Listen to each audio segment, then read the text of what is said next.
All right, we're still in chapter 30 here. We're coming up to the close of it. This is 30.5, the Clinton administration. So this is where we're going to pretty much end covering the book material. So make sure tomorrow that I'm going to give you a whole day. Go ahead and just work on the study guide that you were provided with.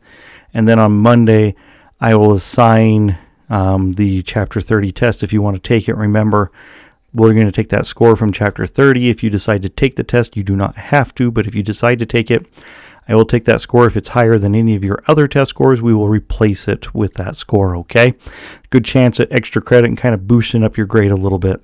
Also, I wanted to say sorry again for not doing a lecture yesterday, but quite legitimately, I tried a few times and I was at over 35 minutes just even before I was out of like slide 4. So, that one was a bit too much. So what we're going to do today, though, is we can cover the Clinton administration, and hopefully we can get through it without too long of a gap, okay? All right, let's start off here. Okay, in 1992, you have a fairly unique election in modern times. When we talk modern times, we're talking into the late 20th century. And that's where you have a really strong and viable third-party candidate appear. And in the 1992 election, you have George H.W. Bush going up against Bill Clinton, who's the Democrat. And then you have a Texas oil billionaire called Ross Perot appear, who decides to take on more so the conservative establishment of like George H.W. Bush. He believes in small government, reducing budget deficits. He's really kind of a push for smaller government. That's his whole shtick was built on that. And he always talked about how he's a successful businessman and how he was going to shift the direction of the country.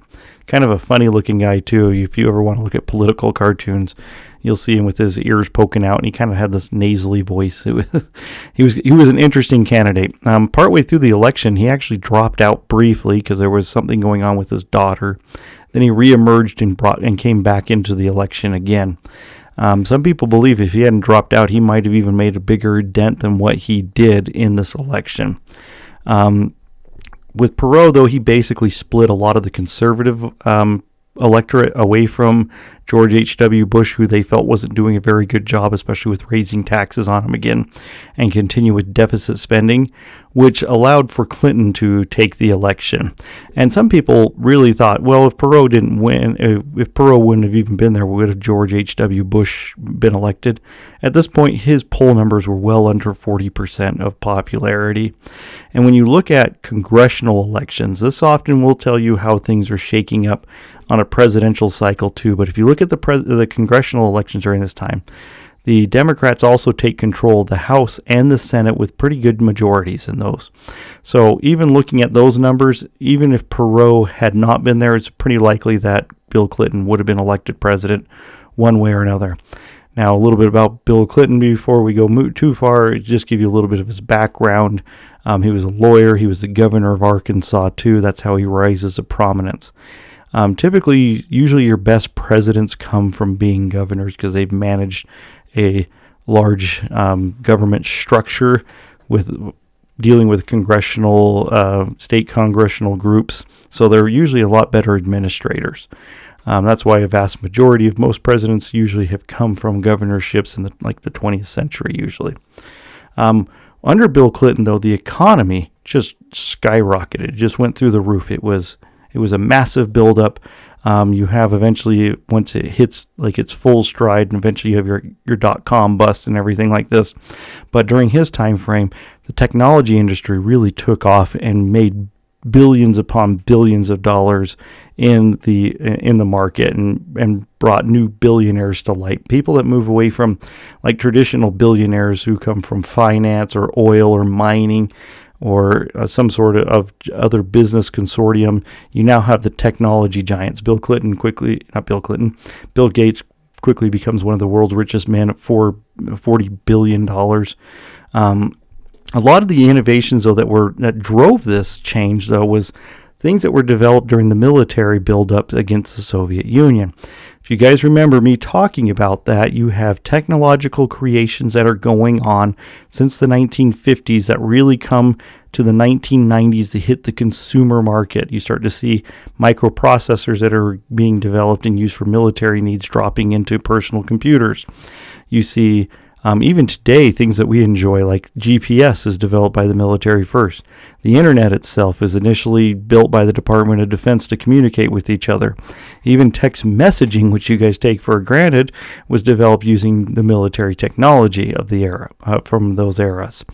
You also have an establishment of large satellite groups that are run a lot of times by the military, but are also launched by military rockets. By NASA too. So this technological innovation is spurred forward by military advancements. I know it seems weird, but sometimes you get really great technology out of the military itself. But you see the rise of the internet. I'll be very honest with you guys. I'm this old. I remember going up to my dad's law office when I was about 14 or 15. I think it was about 14. And I remember I got up there, and they had a computer in one of the side rooms, and I went in there, and my mom was like, "Oh yeah, hey, why don't you just hop on the internet and use that?" And I was like, "What is that?" And so that was the first time I was exposed to the internet, and there wasn't a lot to do on it. I grew up in kind of the early 90s to 2000, where you had kind of like these small little websites that had just words on them instead of graphics or things like that, had MIDI files. I remember playing like SimCity 2000 and downloading buildings that you could put into your city. But I was in the early stages of the internet. Most people didn't realize how explosive the internet was going to be when it comes to like online ordering. And personal computers were becoming big at this point too. I know lots of people talk about in the 1980s how personal computers start to come in vogue. The 90s, especially the late 90s, is where you see lots of people with computers that are using them for entertainment, that are logging on to the internet and talking with each other in chat rooms and forums. So you see this really massive explosion of people starting to connect with each other digitally. And so this is a big change for people. People start to email each other instead of writing out letters. At one point, people believed that the post office was going to go bankrupt because of the invention of the email, which you guys use without even blinking. I remember my first email account was a Hotmail account from Microsoft. So I back in the day when we got those email accounts, we were really stoked that we were able to send electronic messages back and forth really quickly with each other. All right, so with each new technological group coming in, though, there was large amounts of investments, and you have instant millionaires and billionaires made sometimes overnight. But the government still itself was trying to make changes and trying to be socially conscious. And so one of the things is that Hillary Clinton, Bill's wife, she wasn't just content with being a first lady. She really wanted to play a role in his policy decisions. In fact, it's well known that throughout the White House that she constantly had Bill Clinton's ears and was constantly pushing legislation, bills, and other ideas with Bill Clinton to bring to Congress and to the American people. Her big thing became she wanted to reform health care. And so she took that as her personal mission and really ran with it, going to congressional meetings and hearings and reaching out to congressional members to try to get this healthcare initiative pushed through. However, even with a Democratic Congress, most of them sat back and looked at the price tag of trying to government subsidize the healthcare and realized that already deficit spending was too high and out of control, and they themselves decided that they were going to not engage in healthcare reform legislation.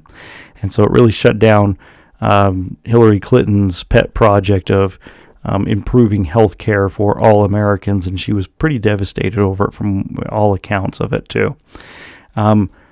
With this, focusing and shifting out from government expenditures, we have Bill Clinton in his foreign affairs. And with the foreign affairs, he really was trying to start to do budget cuts throughout the United States to try to save money. Bill Clinton as much of a Democrat as he was also very conscious of problems that American people saw, and deficit spending was one of them. And he felt the way to reduce deficit spending was to cut military funding, because the military takes up a huge chunk of the United States budget. And since we'd just come out of the Cold War and the Soviet Union had fallen, the United States was left as the sole superpower left in the world, and he felt that we did not necessarily need to have as much force projection as we used to have. So many projects were canceled and cut underneath Clinton's administration. The other thing that he starts to focus in on too is the gap between our trade deficits. So he really tries to focus on how we can improve American jobs and American businesses. However, he also engages in ideas such as NAFTA, the North American Free Trade Agreement, which took away tariffs between Canada and Mexico. One of the effects of that was that large numbers of manufacturing jobs actually left the United States, and these companies reestablished themselves in Mexico, where they could pay workers a tenth of what they were paying for American workers, and then suffer no tariffs or duties to ship those products back in the United States. So it was a massive cost-saving measure for those companies. NAFTA, in and of itself, was in existence for a very long time, up until recently, where it was renegotiated under the current administration to try to prevent those massive breaks, so American companies would be incentivized to move back into the United States. We're still 10, 15 years out from seeing any sort of change if that did occur, so don't hold your breath to see instant changes overnight on it. Okay, one of the other things too is that Bill Clinton was also more than willing to use force when needed. Like in Haiti, when the government was overthrown by a military organization, Bill Clinton tried to negotiate a peaceful settlement. When it didn't work, he threatened to send troops. The military over there decided to acquiesce, and America still sent troops to ensure the reestablishment of the democratically elected government. In Somalia became this really hotbed because, first off, there was immense suffering in Somalia. There was no existing government in place. Instead, it was run by a group of warlords. And so the United Nations actually got involved initially, and America sent troops into there too. Throughout that time frame, they tried to reestablish peace, take out warlords, and distribute food and other medical supplies. The most famous moment of the Somali conflict was when multiple Black Hawk helicopters were shot down by Somali irregulars using RPGs. The famous movie Black Hawk Down is based off of that incident. The movie's good, but the book's better. I've actually read the real book that has real accounts of what happened, but it's kind of a fascinating take of how Americans fight in a pretty much lawless region in a harrowing day. So if you ever want a good military read, Black Hawk Down's really great. In Iraq, even after Saddam Hussein was defeated, the United States put over no-fly zones to try to prevent Iraq from projecting any power. Bill Clinton aggressively maintained those. One of the things that he does really well is that Bosnia, basically when Yugoslavia breaks up into multiple little groups, there is a problem between the Bosnian Serbs, the Bosnians and the Serbs, and basically ethnic cleansing starts on one end against the other. And the United Nations initially steps in, followed by Americans who step in and basically stop a mass genocide from occurring. Genocidal activities that were engaged, however, those who engaged in them were brought before international courts and were tried and convicted of their war crimes. One of the big failures that we have is while we were able to intervene and get involved in like Bosnia, one of the problems that we had constantly was trying to engage into African conflicts and try to mitigate those issues. And one of those was Rwanda. And there was a mass genocidal event that people often said that the United States should have intervened in, and we did not. And thus hundreds of thousands of people were killed between the two groups that were warring with each other. So it's up to you if you believe in the United States' policy of, in the United States either being the world's policeman or focusing on things that are directly related to U.S. interests. That's where some of the argument comes into non-intervention. So That's up for you to decide. Look at it from your worldview and your historical perspectives to try to understand if there should have been involvement. Typically, when there's a war crime incident, all countries should rally around and try to stop it. So, what happens in 1994, though, is that the American people really are looking to try to get the budget under control, reduce deficit spending, and finally start to shrink the government for sure this time. And since it didn't happen under Reagan or under Bush, they elect a heavy Republican Congress and Senate who come up with this idea called the Contract with America, and they come in looking to make massive social reforms. They start to cut welfare benefits. They reduce budget deficits. In fact, between negotiations with both of them, both the White House and with Congress, you see a budget surplus for the first time in a very long time to help start paying off the government's debt. Bill Clinton and Congress, they were able to compromise on a number of issues, but they also butted heads on a number of issues too. They had a lot of heated debates out in the open. Newt Gingrich was kind of the leader since he was the Speaker of the House, kind of leading the charge against the Clinton White House and vice versa.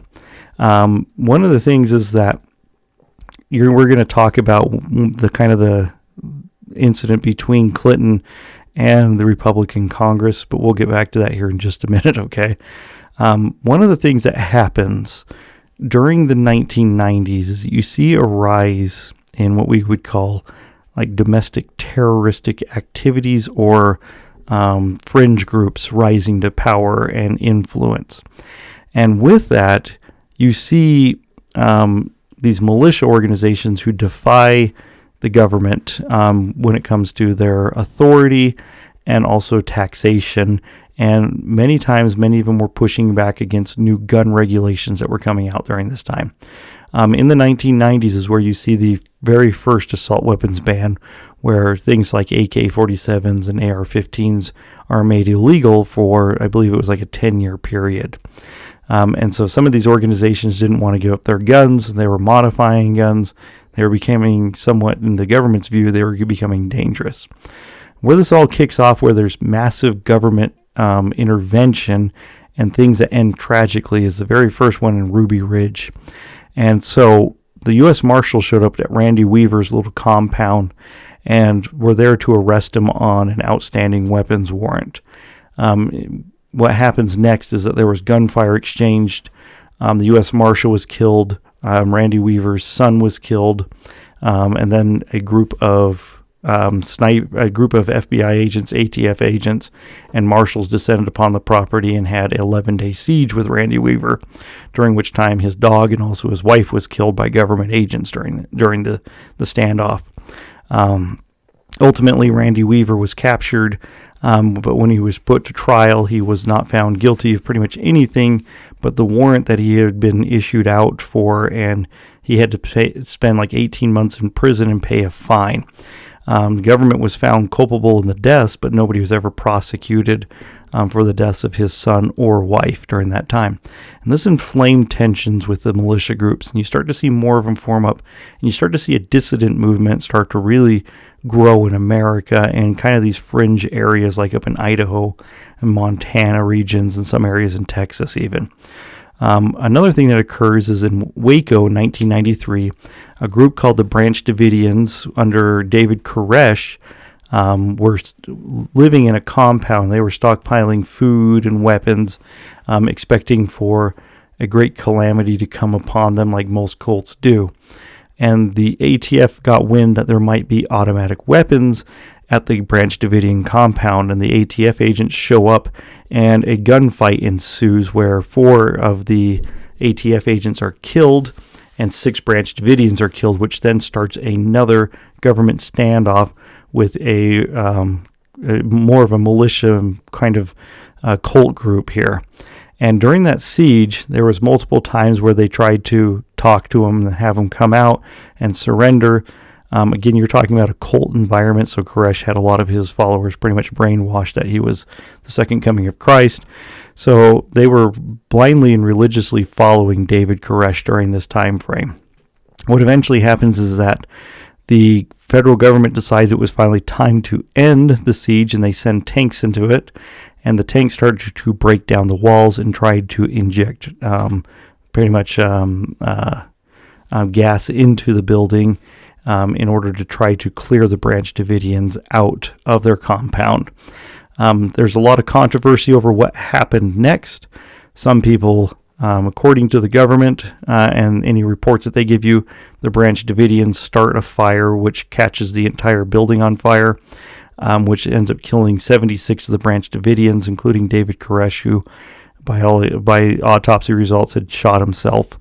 And a large number of women and children were also killed. Very few of them managed to escape alive from the compound. It went up very quickly.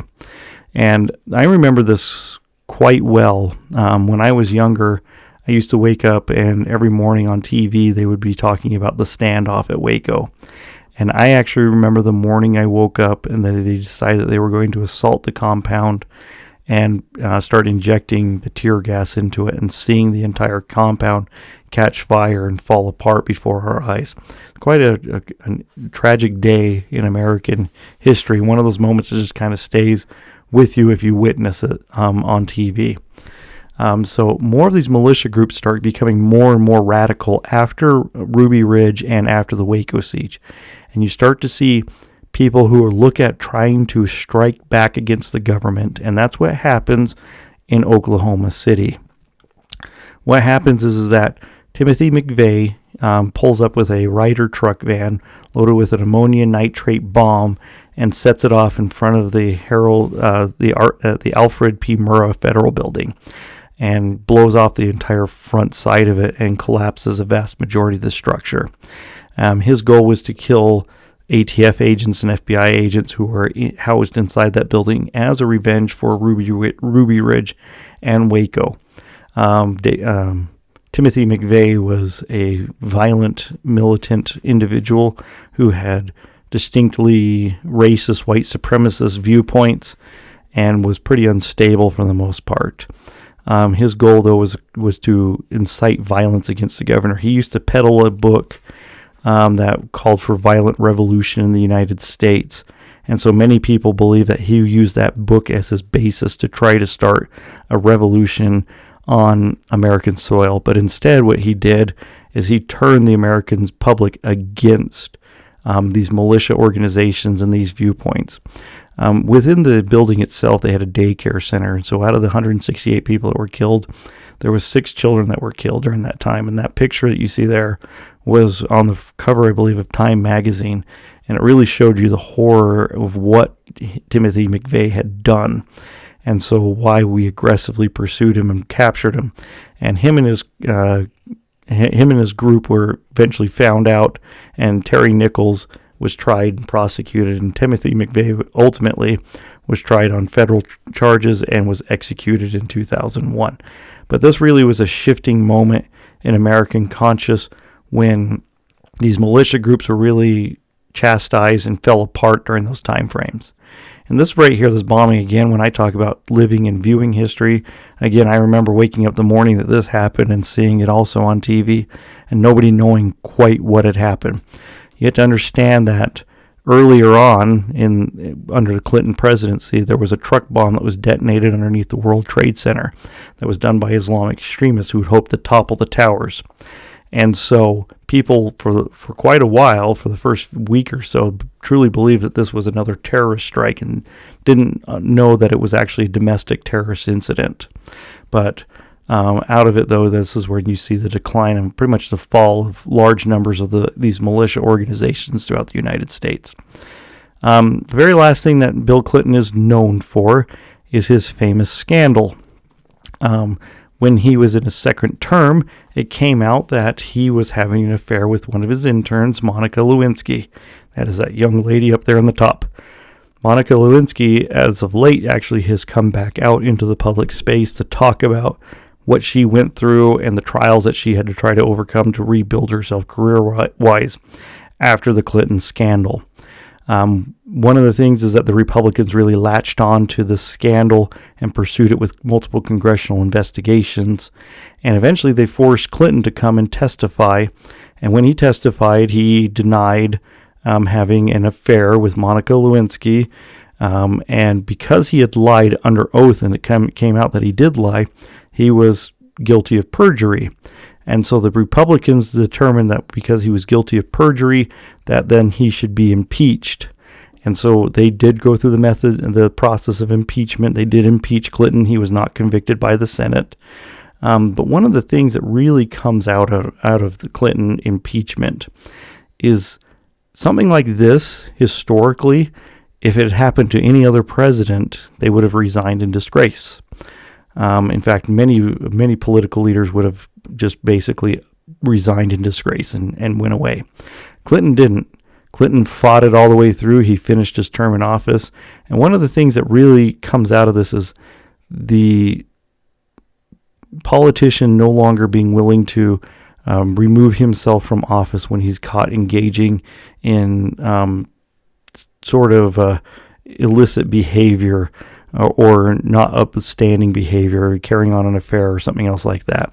And so it really creates this environment now that when there's a scandal, one of two things happens. Either there's too much political pressure and somebody's forced to resign, which we've seen a few times happen over the last couple of years, or the individual basically decides to try to do the Clinton thing and ride out the storm and hope that the controversy just passes over them and that people will forget about it. And you can still see that happen in some politicians today, where things before that they would have forced them into resignation, they've just decided, well, I'm going to try the Clinton approach and just hope that it blows over in the end.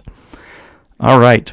Pretty much at this point, that ends us right up into the 2000 election between George W. Bush and Al Gore.